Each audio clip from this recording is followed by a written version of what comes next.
Alhamdulillah, wassalatu wassalamu ala rasulillah Sayyidina wa maulana Muhammad ibni Abdillah wa ala alihi wa sahbihi wa man tabi'ahu wa mawala. Ashhadu an la ilaha illallah wahdahu la sharika lah wa ashhadu anna sayyidana Muhammadan abduhu wa rasuluhu la nabiyya ba'dah. Allahumma salli ala sayyidina Muhammadin nabiyil ummi wa ala alihi wa sahbihi wa barik wa sallam. Qala Allah ta'ala fil Qur'anil 'azim wa huwa asdaqul qailin. A'udzu billahi minasy syaithanir rajim.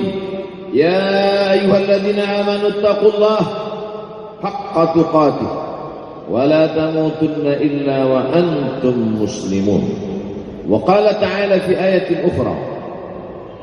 يا أيها الذين آمنوا اتقوا الله وقولوا قولا سديدا يصلح لكم أعمالكم ويغفر لكم ذنوبكم ومن يطع الله ورسوله فقد فاز فوزا عظيما. عباد الله أوصيكم ونفسي بتقوى الله وطاعته فقد فاز المتقون. Hadirin jamaah Jumat yang dimuliakan Allah Subhanahu wa taala. Semua orang senang melihatnya karena dia bersih, karena dia rupawan, karena dia sopan dan santun, karena ayahnya meninggal dan ibunya juga sudah lama meninggalkan. Orang kasihan melihatnya. Maka karena kesenangan hati mereka, mereka sendiri yang memberikan gelar untuknya yang belum pernah mereka berikan kepada orang sebelum dia. Gelar itu bernama Al-Amin, orang yang layak menerima amanah. Amin diambil dari 3 huruf, alif, mim, nun. Dari kata alif, mim, nun muncullah kata amanah. Orang yang mampu menerima amanah disebut Al-Amin. Kita mengatakannya jujur. Lawan daripada amanah adalah khianah. Al-Khain, pengkhianat. Dia tidak berkhianat. Dia adalah seorang yang mampu mengemban amanah dan terpercaya. Maka semua orang percaya kepada dia. Dari alif, mim, nun juga akar yang sama dengan iman, akar kata yang sama dengan iman, maka iman berarti percaya. Dia adalah orang yang dipercaya karena memang dia mampu mengemban amanah. Kapan kebencian itu datang?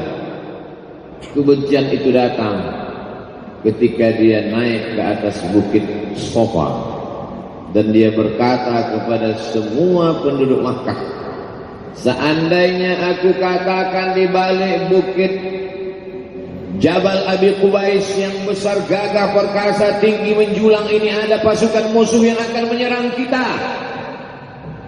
apakah kalian percaya? Semua mereka berkata, shadaqnaka, kami percaya karena memang kami menggelar engkau orang yang dapat dipercaya. Seandainya aku katakan bahwa ada pasukan musuh yang akan meluluh lantak, akan menghantam, membunuh kita, apakah kalian percaya? Mereka menjawab, shadaqna, kami percaya. Seandainya aku katakan bahwa aku menerima wahyu dari Allah dan aku diperintahkan Allah untuk mengabarkan kepada kalian yang baik-baik akan masuk surga, yang jahat-jahat akan masuk neraka, percayakah kalian? Disitulah perlawanan datang, bukan dari orang lain, bukan dari musuh, bukan dari lawan. Perlawanan itu datang dari saudara kandung, dari ayah kandung yang masih ada hubungan darah. Tabban laka ya Muhammad alihada jama'tana, celakalah engkau Muhammad, apakah hanya untuk ini saja kau kumpulkan kami hari ini? Allah membelanya, langsung Allah membelanya. Dia tidak membela dirinya, tapi Allah mengatakan tabbat yada abi lahab wa tabba ma aghna anhu maluhu, hartanya tak ada berguna, wa ma kasab, hasil usahanya tak mendatangkan manfaat.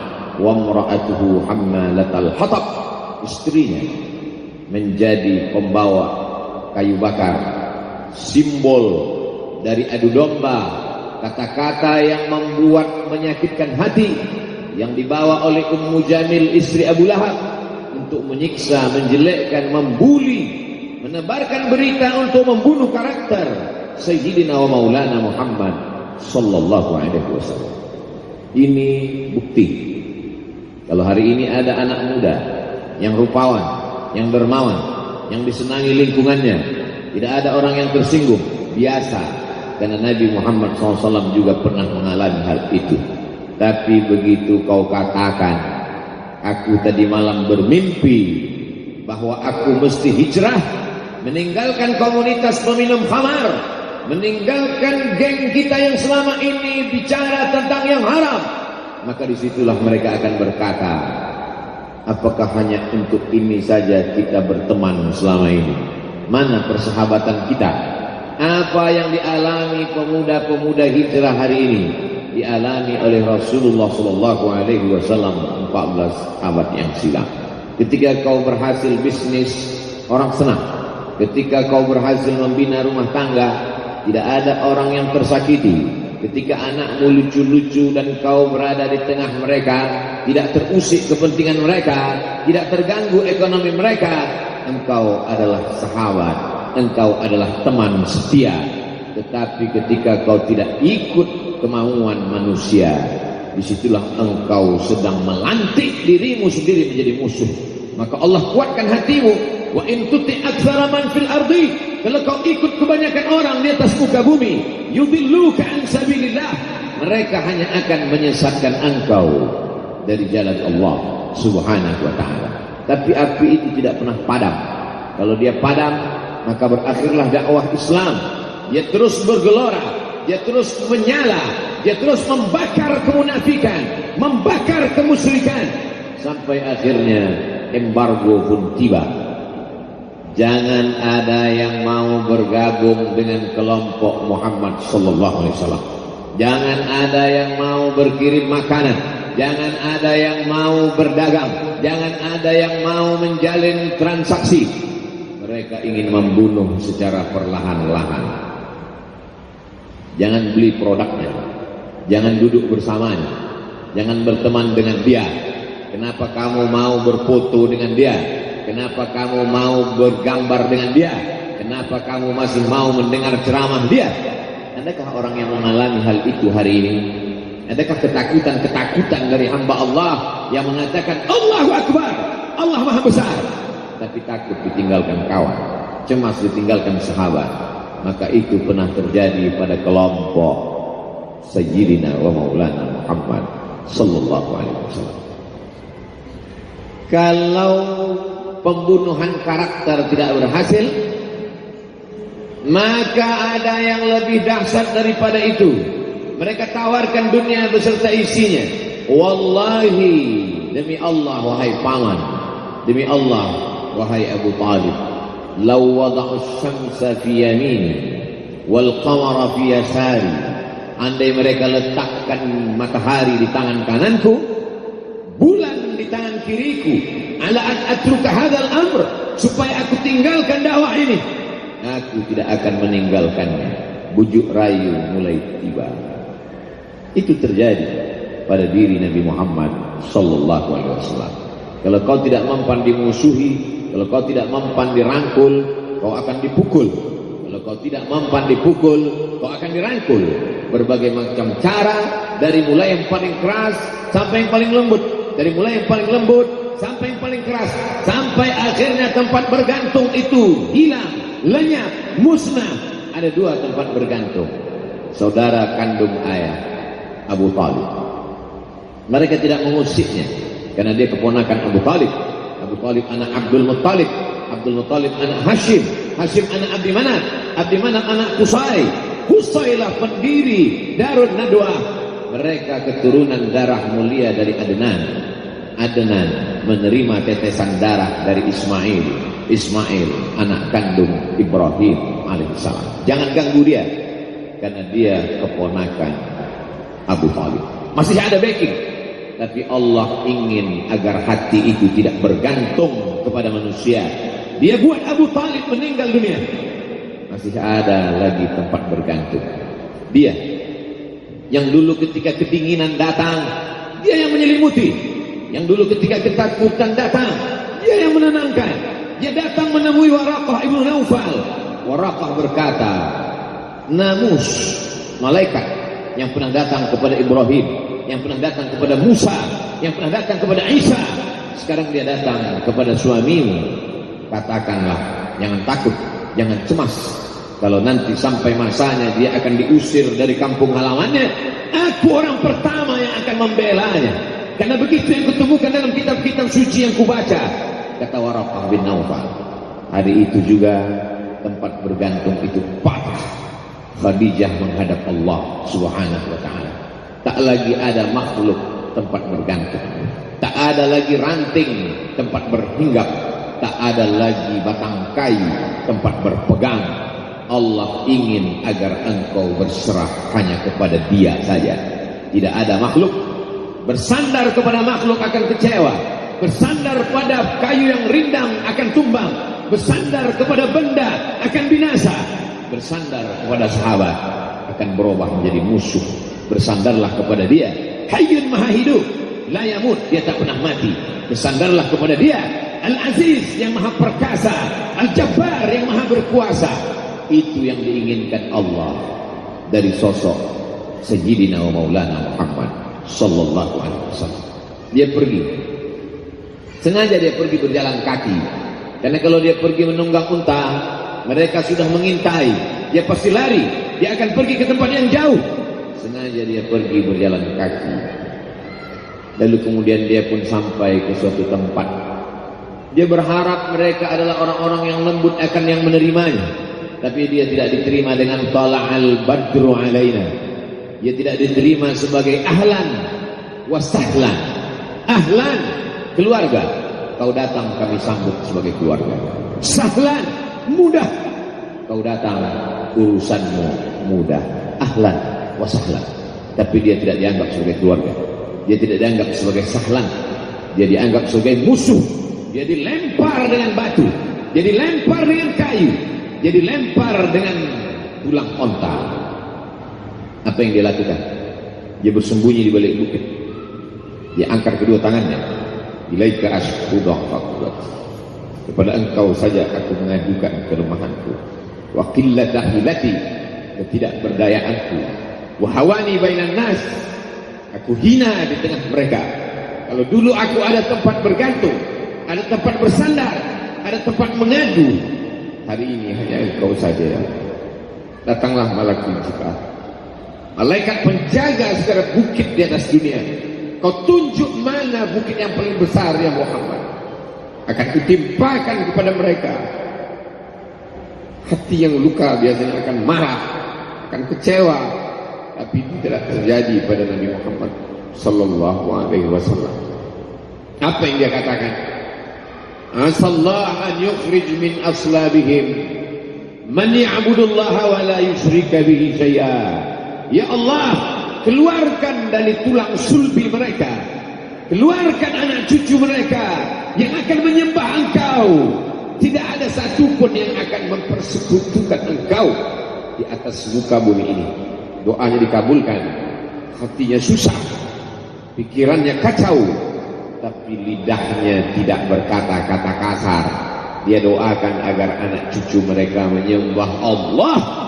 100% penduduk Taif hari ini bersyahadat asyhadu an la ilaha illallah wa asyhadu anna Muhammadan Rasulullah. Doa orang yang teraniaya, doa orang yang terzolimi. Dia berhenti di sebuah kebun. Ada seorang yang bukan terpandang membawakan beberapa ranting anggur sebagai pelipur lara, penghilang haus, pelepas dahanya. Ketika anggur itu akan masuk ke mulutnya, dia berkata Bismillahirrahmanirrahim, atas nama Allah.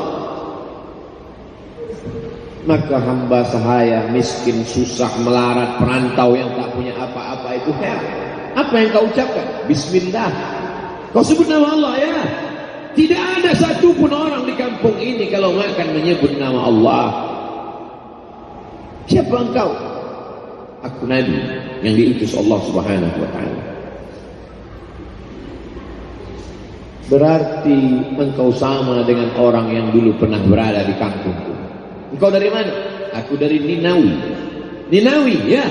Di sana ada saudaraku, kata Nabi Muhammad SAW.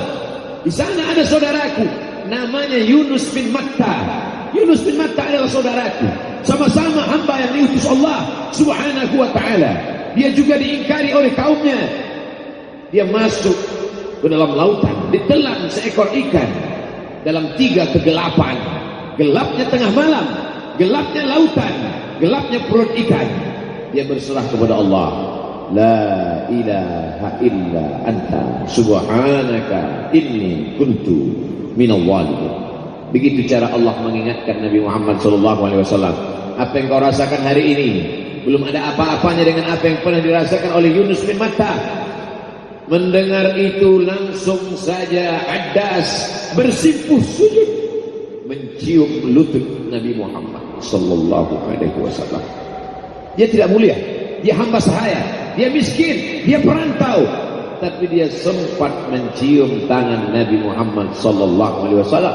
Dia sempat menghilangkan dahaga dari leher Nabi Muhammad sallallahu alaihi wasallam. Pertemuan yang berkesan. Biarlah pertemuan itu sekali, tapi sampai ke lubuk hati. Untuk apa pertemuan yang berulang kali, tapi hanya sampai di tepi bibir, hanya basa-basi. Nabi SAW kembali, dia pulang. Di tengah perjalanan dia mendengar, qul, katakan, uhiya ilayya annahu istama'a nafarun minal jin. Ada sekelompok jin. Jin itu berkata, inna sami'na Qur'anan ajaba. Kami mendengarkan bacaan Al-Quran ajaba, menakjubkan, ajib. Biarlah manusia menolakmu, biarlah manusia yang aku dan sombong itu tidak menerimamu, tapi ada satu makhluk yang mau menerimamu. Inna, kami dari kalangan jin, sami'na, mendengar Qur'anan ajaba, bacaan Al-Quran yang mengagumkan, yahdi ila rusdi, yang membuat kami lurus berpikir benar. Betapa jin yang dikatakan makhluk jahat, tapi ketika dia mendengarkan bacaan Al-Quran tersentuh hatinya dan dia bersyahadat, anna minnal muslimun, kami ada yang muslim, wa minnal qasitun, kami ada yang kafir. Yang muslim taharrau rasyada, selalu mencari jalan kebenaran. Yang kafir kanu li jahannam hataba, mereka hanya akan menjadi santapan neraka jahanam. Dia kembali ke kota suci Makkah Al-Mukarramah seperti biasa, sampai akhirnya datanglah malaikat Jibril membelah dadanya, mensucikan hatinya sampai layak, lalu kemudian dia pun dibawa. Subhanalladzi asra bi'abdihi lailan, maha suci Allah yang memperjalankan hambanya pada suatu malam, minal masjidil haram ilal masjidil aqsa, dari masjidil haram ke Masjidil Aqsa, alladzi barakna haulah, kami berkahi sekelilingnya. Untuk apa?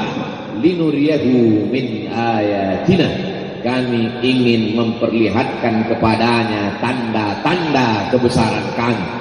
Selama ini dia hanya didengar, azab kubur didengar, neraka jahanam didengar, malaikat didengar. Hari ini kami ingin memperlihatkan tanda-tanda itu kepada hamba kami. Jangan bersedih ketika kau didustakan, jangan bersedih ketika kau dibunuh karaktermu, jangan berduka cita ketika tidak ada manusia yang menerimamu, karena sesungguhnya itu hanyalah cara Allah menguatkan hatimu, karena dia ingin mengangkat derajatmu, menempatkan di tempat yang terpuji, memperlihatkanmu sesuatu yang tidak pernah dia perlihatkan kepada manusia yang lain. Dia buat hatimu hancur berkeping agar tidak lagi ada tempat makhluk dalam hatimu, yang ada hanya Allah semata. Ma fi qalbi ghairullah. Pada saat itu mentalmu sudah kuat, layaklah engkau berada di tempat yang terpuji. Kalau ada orang menyakitimu, jangan berduka. Kalau ada tetangga, sahabat, kawan baik meninggalkanmu, jangan berduka lara, karena sesungguhnya di balik itu semua fa inna ma'al usri yusra, inna ma'al usri yusra. Idza daqat 'alaika dunya faqul ya Allah. Kalau terasa sempit dunia, mengadulah kepada Allah. Idza sa'alta fas'alillah, kalau minta-mintalah kepada Allah. Wa idza sta'anta fasta'in billah, kalau minta tolong, minta tolonglah kepada Allah. Iyyaka na'budu wa iyyaka nasta'in. Kepada Engkau kami menyembah, kepada Engkau kami beribadah, kepada Engkau kami bersimpuh sujud, kepada Engkau juga kami meminta pertolongan. Barakallahu li wa lakum fil Qur'anil 'azim wa nafa'ani wa iyyakum bima fihi minal ayati wadh-dhikril hakim wa taqabbala minni wa minkum tilawatahu innahu huwal ghafurur rahim.